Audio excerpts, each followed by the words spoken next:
জীবনে আর কত রকমের প্রতারণার শিকার যে আমরা হব তা জানি না, তবে আজ এক অবিশ্বাস্যকর ঘটনার সাক্ষী হলাম।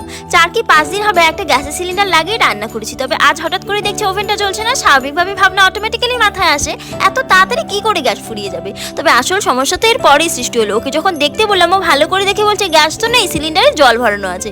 আজকাল মানুষ অসৎ পথে 2 পয়সা বেশি কামাবে বলে এইভাবে যদি সাধারণ মানুষকে টাকা দিয়ে গ্যাস কিনে জল নিতে হয়, তাহলে তোমরাই বলো আমরা কোন সমাজে বাস করছি। আবার আমরা যখন ডেলিভারি বয়কে সিলিন্ডারটা দেখাই উনিও বলেন হ্যাঁ সিলিন্ডারে জল ভরানো রয়েছে, কিন্তু যখন সিলিন্ডারটা চেঞ্জ করে দিতে বলি উনি নানান বাহানা দেখেন। অফিসে যান, কমপ্লেন করুন, এগুলো নাকি সময় সাপেক্ষ কাজ। 7 দিনের আগে কিছুই করা যাবে না, তবে নিজের উপার্জনের টাকায় যে আমরা গ্যাসটা নিলাম তার কি হবে?